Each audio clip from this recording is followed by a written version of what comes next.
Well, first of all, thanks for the invitation. I'm very glad to be here sharing space with Alicia Caicedo, that I honor her work a lot. So today I want to talk a little bit about what has been my work in the last few years in peace education here in Colombia. And like a tool that I'm working on that it's called scaffolding for peace building dialogues. This is a type of methodology that I'm working on. And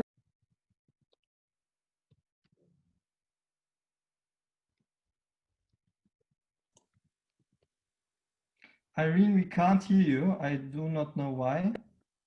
here now? No, okay, please continue. Okay.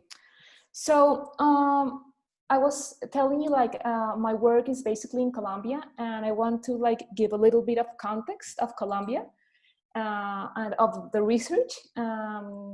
This work has been done in context of socio-political violence, and within the peace process that here we are having in Colombia, and take into account the challenges that post-conflict societies are facing, and mainly Colombia. So in this context, when the peace treaty was signed, the government created a peace education law, and within they created a chair for peace. So this chair of this law was intended to provide all the institutions, the schools and the college, with tools to build a culture of peace through the implementation of citizenship and peace building skills. So the chair for peace here in Colombia have like the main, the core issues were working on disarmament, demobilization and reintegration, historical memory, transitional justice and reconciliation, especially like a big focus on reconciliation. And what it was interesting is that the government created the law, but when we were like working with teachers in schools, what we start to look and to see is that teachers didn't know how to implement the government chair for peace, right? So one of the difficulties of the law is that there were no guidelines for the institutions to how to implement a pedagogy and strategies and tools and curriculum guidelines to carry out like the exercise of peace building in a generalized way. So every institution in Colombia start like to interpret the law, and we start like to face a lot of problems because it was a law, but the schools didn't knew how to incorporate it in the curriculum. So in this context, and struggling with the requirements of the law, I started like working on this idea of scaffolding for peace building dialogues. That is a method that was developed in the context of an action research and as a way to implement peace education law in formal and informal learning environments in the context of socio-political violence. And you're asking why I made a lot of emphasis in socio-political violence. And it's a little bit about the context of Colombia. We've been like in a conflict that has been like more of 50, 60 years. So the peace process had like a lot of challenges. One, facing decades of socio-political violence. And one of the main characteristics of socio-political violence is polarization. Political and social polarization. No? So it's very often to hear in schools like this polarized discourse of victims, victimizers, guerrillas, paramilitaries, civilians, government. So like in this polarized context that socio-political violence fosters, reconciliation, it's a huge challenge, and peace education has a challenge to address there. So I just want like to talk a little bit very, very fast that socio-political violence, one of the main consequences of this type of violence, as I recently said, is social and political polarization, and is the stereotyped perception of opposing groups that promotes the use of violence as a way to eradicate difference. So this is a common pattern, interactional pattern here in countries with sociopolitical violence, like in Colombia. So we have like a very strong discourse that he's a victim or a victimizer, guerrilla, ex-guerrilla, and this polarized political and social environment promotes in somehow like violence as a way to eradicate difference. And this is the main characteristic of countries that are facing sociopolitical violence. So in this context, well, we have sociopolitical violence, polarization, very strong polarization. So what we were trying to invite from this perspective is like, let's incorporate a relational perspective, a tool that is called scaffolding for peace building dialogue, that is designed, like the main purpose of this methodology is to transform the psychological structure of polarization through a relational perspective, So the primary way of working is a collaborative dialogue among students in a classroom setting that are carefully facilitated to support the comprehension and of alternative perspectives of reality, and of course of peaceful coexistence of differences. So I want to highlight that the main purpose of this type of dialogue, you can have a lot of different types of dialogue, and it has been very used in peace education, but the purpose of this methodology was to learn how to speak and to coexist with different perspectives of reality and different perspectives of the armed conflict in a collaborative way, so we can foster throughout the dialogue different perspectives of reality. So I just the background, the theoretical background of this approach is a relational perspective, and it is basically it's based on understanding that the good, bad, it's a cultural construction, and this perspective gives great value to the power of human relations and what is collectively built over what is individually built. So we also this perspective fosters that that there's not a correct, a real, a true, or a good, or an unique answer or comprehension of the armed conflict. No, there are multiple realities, and this idea of multiple realities invite us to actively create and maintain dialogue to understand different points of view, understanding that my point of view of the conflict is not the only one. It's one of the multiple perspectives of reality. But so here, the invitation of this type of dialogues is how we can understand that about in polarization. One of the main problems is that we tend to believe that my point of view of the conflict is the right one, and this favors violent interactions. So we want to promote horizontal, plural, polyphonic conversations, avoiding polarized ways of speaking, which tends to promote dominant discourses, right? So this perspective is based on the genuine curiosity of diverse comprehensions of the armed conflict, of the reality. And we are not seeking in the dialogue to improvement, to agreement. We just want to open the dialogue to having different comprehensions of the armed conflict, right?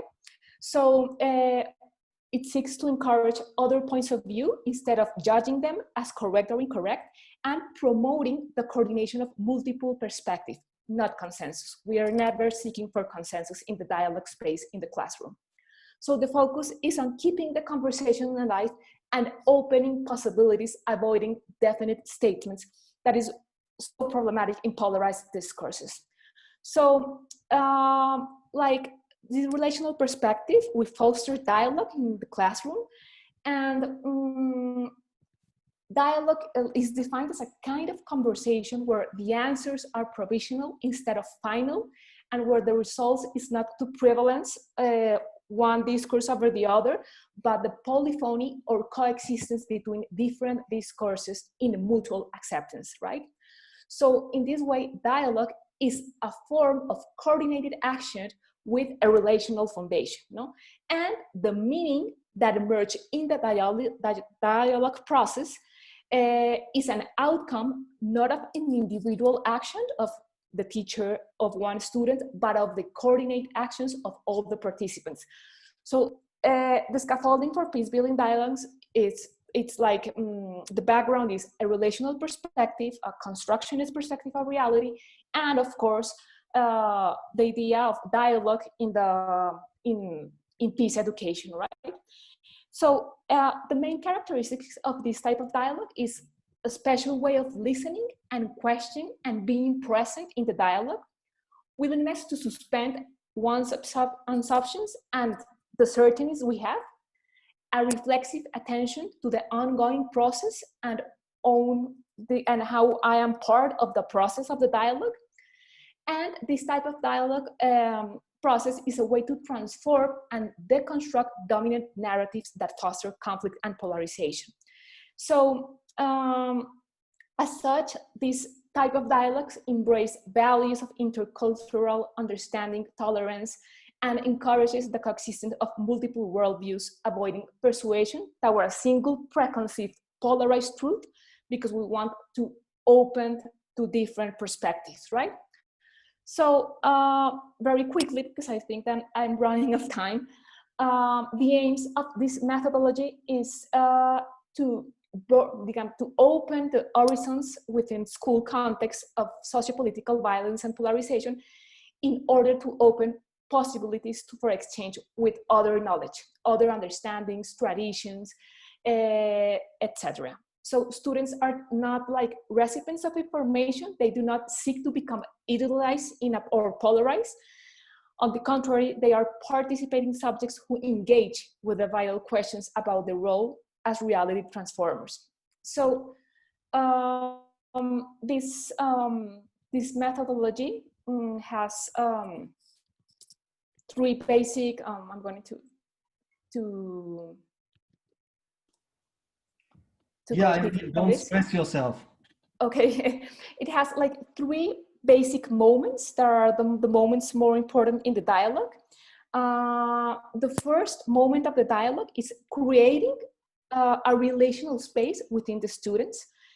The second moment is to address the dominant discourses and narratives and try to deconstruct them throughout the dialogue, the process. And the final stage of the process is like to promote what is called critical reflexivity. That is the moment where students can stop, think about what happened in the process of the dialogue, think what they learned through the process of the dialogue, and what has changed on the way they see and understand conflict. No, so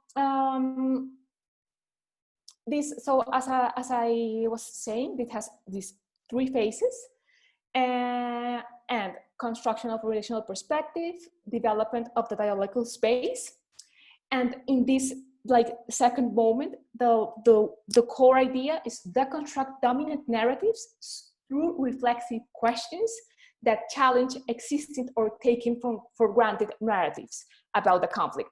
So as you see, the teacher is not an expert, is an expert of the dialogue, is a facilitator that invites throughout reflexive questions to the students to start to critical think about what they take for granted as the reality of the conflict, no?